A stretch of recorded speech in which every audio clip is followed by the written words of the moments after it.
This video is sponsored by Casetify.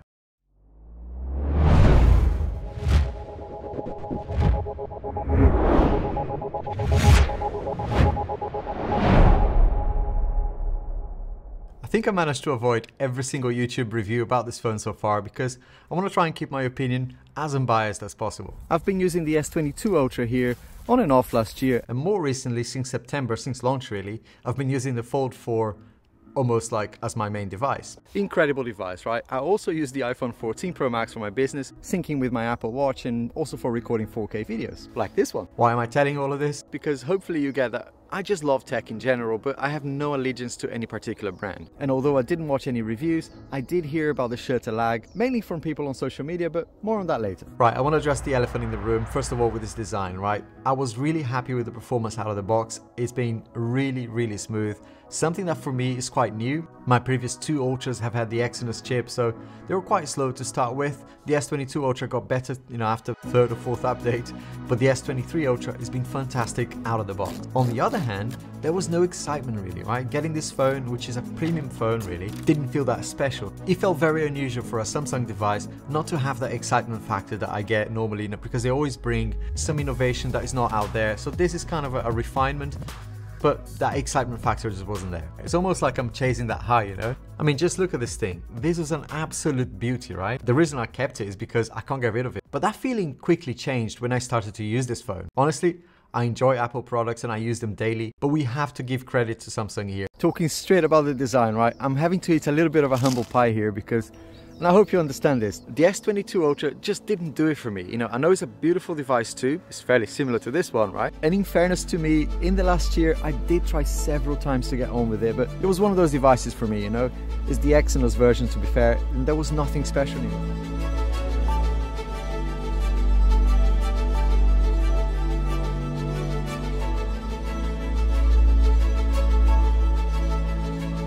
Go on, tell them. What? Tell them what do you want me to say? You were pretty mean to them before. Was it?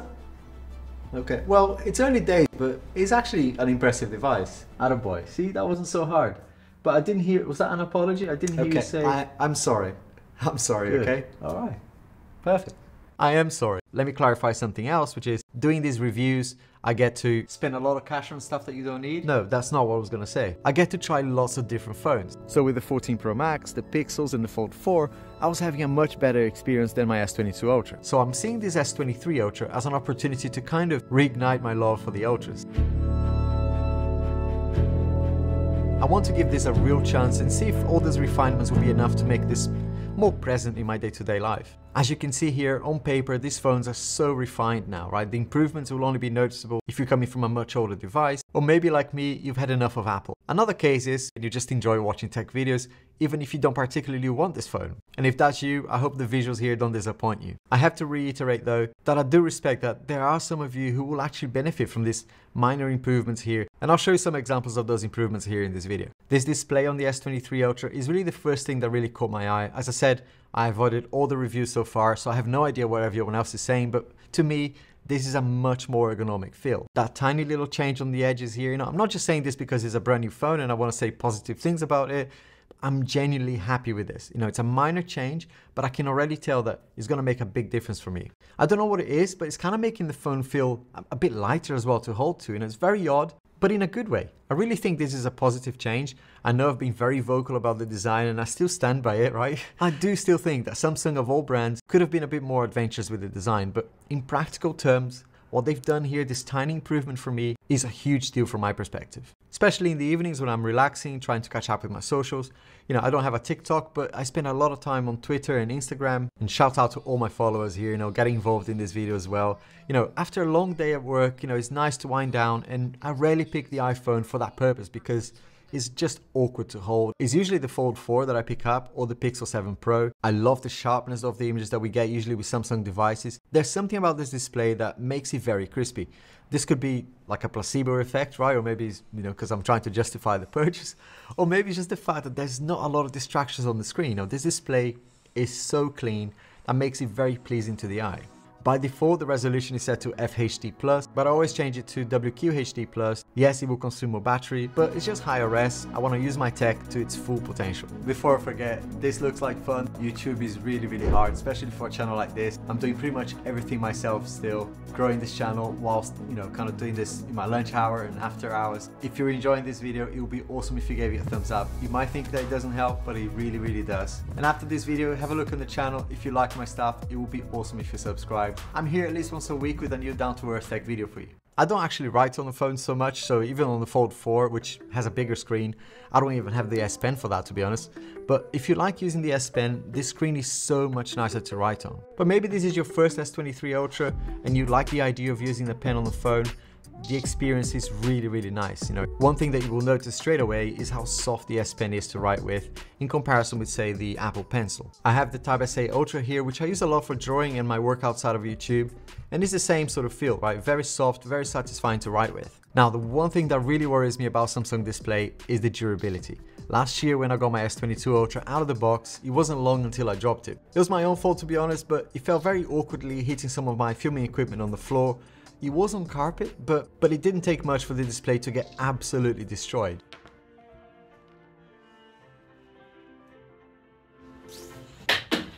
No way. In a way, it was a blessing in disguise because at that moment I decided to move into this much better studio space, but it doesn't mean it doesn't need protection. This is where Casetify comes in. Casety who? Casetify, they're a really well-known brand for protective cases and accessories for your phones. Alright. Check this out, they sent these lovely S23 Ultra cases here. Of course, if I'm taking this out of the studio, it's going in a case. The first thing I did, right, is put it on a case. And this one here looks great. I am doing a drop test in just a moment like I've done in previous years. But let me show you this here. Inside here, they've got this really cool design. Here's this inner lining called EcoShock, which gives us more resistance to impact when you drop your phone. In fact, they offer 4 times the military standards when it comes to drop protection, 8.2 feet to be precise, which is 2.5 meters. As you can see, they look very sleek at the front, but they actually raise corners as well here at the top and the bottom. So when you put your phone facing down, your display is still protected and you're not gonna get any scratches. Right, less talking, more showing. Playing a video here so you can see that the screen is working. Right, let's do this.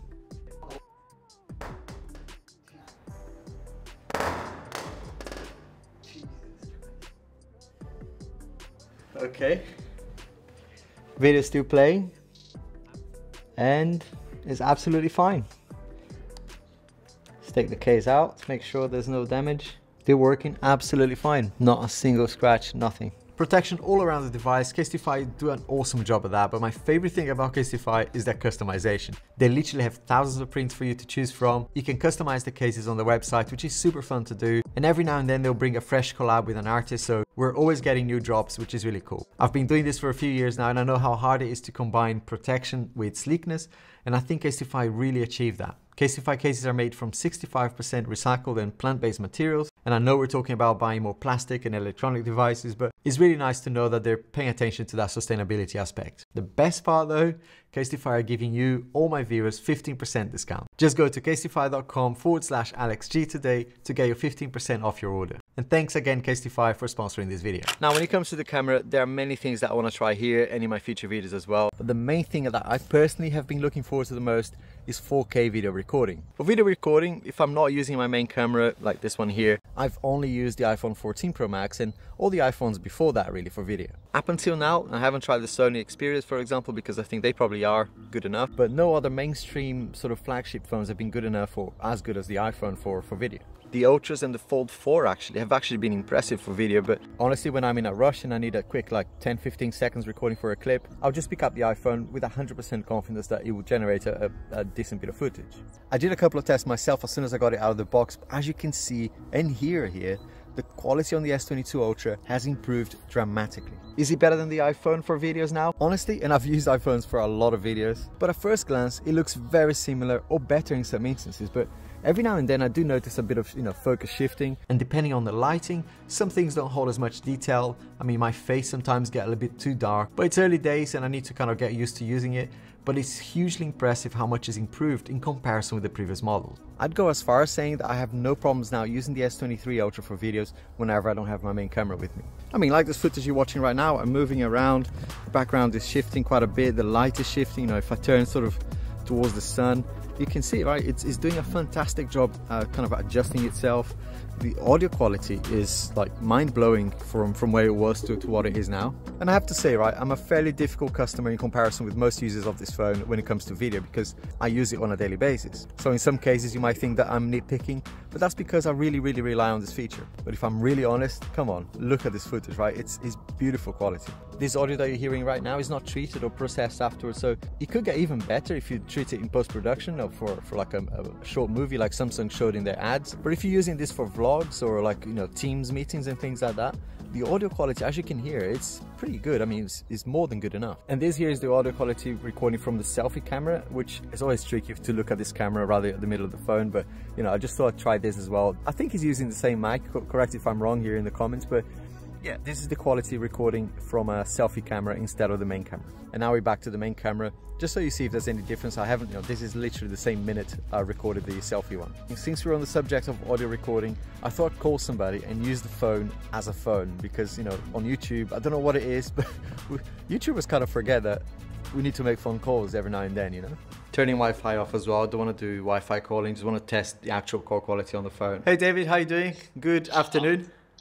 Good afternoon, Alex. How are you keeping? Yeah, good, thank you. Called you because I wanted to test the call quality, and I thought, who best to call than David, you know, with a kind of a velvety voice.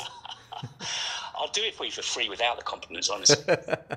Brilliant. So I thought, why don't you tell us, tell YouTube, my viewers here, about our podcast?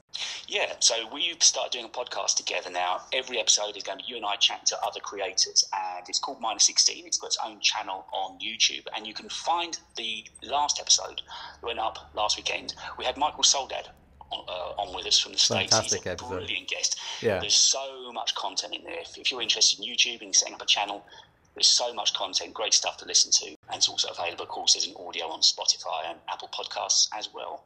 Brilliant. I told you, you know, this guy's amazing. So, and thanks. Sounds really good as well. Sounds really good. Yeah, it hasn't failed at all. I've got 3 bars of reception here. Usually it's 1 more than I normally get, which is actually good. Thank you so much, David.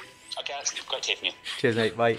Now, one of the things that I use my Android devices for the most is entertaining. I like the Pixel and the Fold because, you know, like I said earlier, how easy they are to hold in comparison with the iPhone 14 Pro Max and even the S22 Ultra as well. So I'm really curious to see how this compares. Now, first impressions is that I'm going to really enjoy the S23 Ultra more than I did the S22 Ultra. But the jury is out as to whether it will provide a better experience than my Fold 4, for example. It sounds amazing, and when placed in a little stand like the ones you see here, it can be the perfect device for watching content or listening to music while you work. Honestly, I love when this happens, you know. I've been proven wrong. I was totally expecting this to be a massive flop, but I can already tell this is going to be a keeper. Whether the S23 Ultra is going to replace my Fold 4 or not, I don't know. But I think Samsung have done a fantastic job here. Now the 14 Pro Max, which was already feeling quite rejected, is going to be collecting even more dust now. And coming up, I'll be taking both the Fold 4 and the S23 Ultra for a spin, and I hope to see you there. And I think that's why you've been building up this wall now, and I don't really know how I'm supposed to break it down. I tried